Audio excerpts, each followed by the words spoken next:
Hello friends, आज हम लोग फिर टैली में कुछ ट्रांजैक्शंस पर चर्चा करेंगे।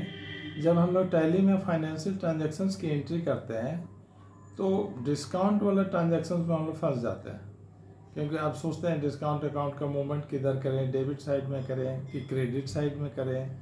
क्योंकि डिस्काउंट वाला जब मामला रहता है तो उस समय तीन लेजर हो जाता है, डिस्काउंट अकाउंट, कैश अकाउंट और जिसको कैश दे रहे हैं दुकानदार अकाउंट, शॉपकीपर अकाउंट।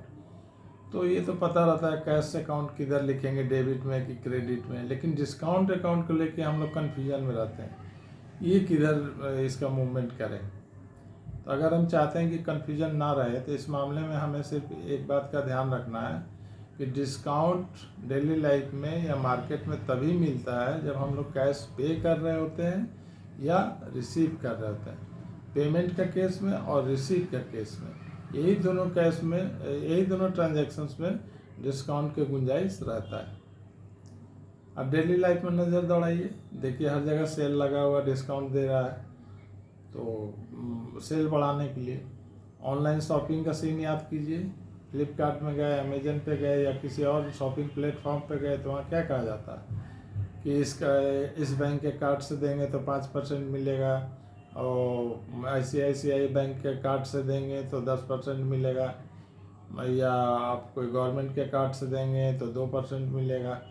तो देखिएगा कि अलग अलग ऑफ़र दिया रहता है कि आप कोई आइटम पसंद कीजिए और पेमेंट कीजिए कार्ड के थ्रू, तो आपको ये ऑफ़र मिलेगा, यानी ये डिस्काउंट मिलेगा। तो ये तो कंफर्म हो गया कि जब भी हम पेमेंट करते हैं उसी समय डिस्काउंट मिलता है, या जब रिसीव करते हैं उस समय डिस्काउंट मिलता है। डेली लाइफ में कुछ और भी मामला होता है। गवर्नमेंट सेक्टर में जो ट्रांजैक्शंस डेड हो जाता है, यानी जहाँ लेन देन बंद हो जाता है किसी कारणवश, उस ट्रांजैक्शंस को जिंदा करने के लिए भी डिस्काउंट दिया जाता है। जैसे उदाहरण देख लीजिए, जैसे हम लोग बैंक से लोन लिया, कुछ दिन तक EMI दिया, फिर भागना शुरू कर दिए, EMI बढ़ता गया, मोटा अमाउंट हो गया, फिर हमको रिमाइंडर दिया गया, हमने कह दिया कि नहीं भाई हम बैंकरप्ट हो गए, दिवालिया होगा, मेरे पास पैसा नहीं है। तो उस समय बैंक वाला बुलाता है, भाई साहब आपको हमको डिस्काउंट देते हैं, आपका 3.5 लाख है, 50,000 इंटरेस्ट है, इंटरेस्ट हम वेव कर देते हैं, डिस्काउंट के रूप में छोड़ देते हैं, आप हमको 3 लाख दे दीजिए। और बंदा जो है दिवालिया हो गया था, जो वो बोलता है खुशी खुशी 3 लाख दे देता है कि चलो 50,000 हमको डिस्काउंट मिल गया। तो ट्रांजैक्शंस फिर से ज़िंदा हो जाता है।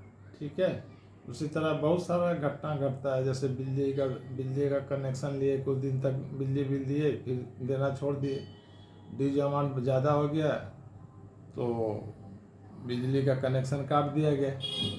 ऐसा होता है ना, तो काट दिया गया, फिर से कनेक्शन अगर लेना है, चाहे गवर्नमेंट भी ऑफर करता है कि आप फिर से ले सकते हैं, आपका 4,000 है तो आप हमको 3,500 दीजिए, आपको फिर से कनेक्शन मिल जाएगा, यानी 500 रुपया डिस्काउंट दिया गया।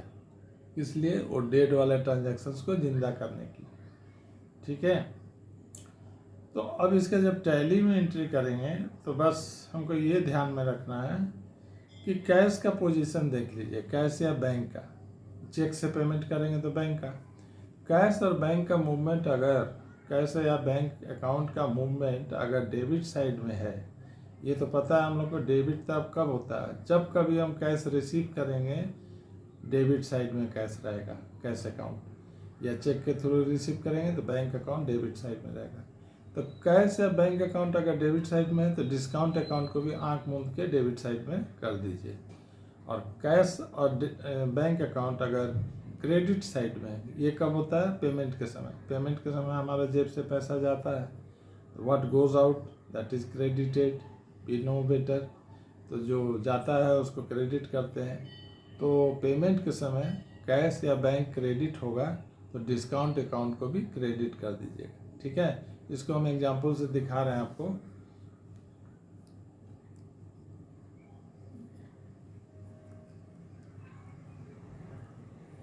ये देखिए, ये पेमेंट का एक ये एंट्री है। शॉपकीपर को दिया गया है 4,500 रुपया, जिसमें कि 4,000 कैश दिया गया है और 500 रुपया डिस्काउंट पे छोड़ा गया है। ये पेमेंट का एंट्री है। इसमें क्या देख रहे हैं, कैश क्रेडिट हुआ है तो डिस्काउंट भी क्रेडिट हुआ। ये देखिए रिसीप्ट का एंट्री है, कस्टमर अकाउंट क्रेडिट है, डिस्काउंट अकाउंट, ये कस्टमर अकाउंट क्रेडिट हुआ है, डिस्काउंट अकाउंट डेबिट और कैश अकाउंट डेबिट। ठीक है, यानी कैश डेबिट तो डिस्काउंट भी डेबिट। तो बस यही देखना है कैश का पोजीशन किधर है, कैश डेबिट तो डिस्काउंट भी डेबिट, कैश क्रेडिट तो डिस्काउंट भी क्रेडिट। अब इतना इन्फॉर्मेशन आपके लिए यूजफुल है, आपको काम करने में हेल्प करता है, तो थोड़ा हमारा भी हेल्प कीजिए, हमारे चैनल को सब्सक्राइब कर दीजिए प्लीज़। ओके, लाइक शेयर भी कर दीजिएगा। many thanks and wait for next video. Okay, thank you.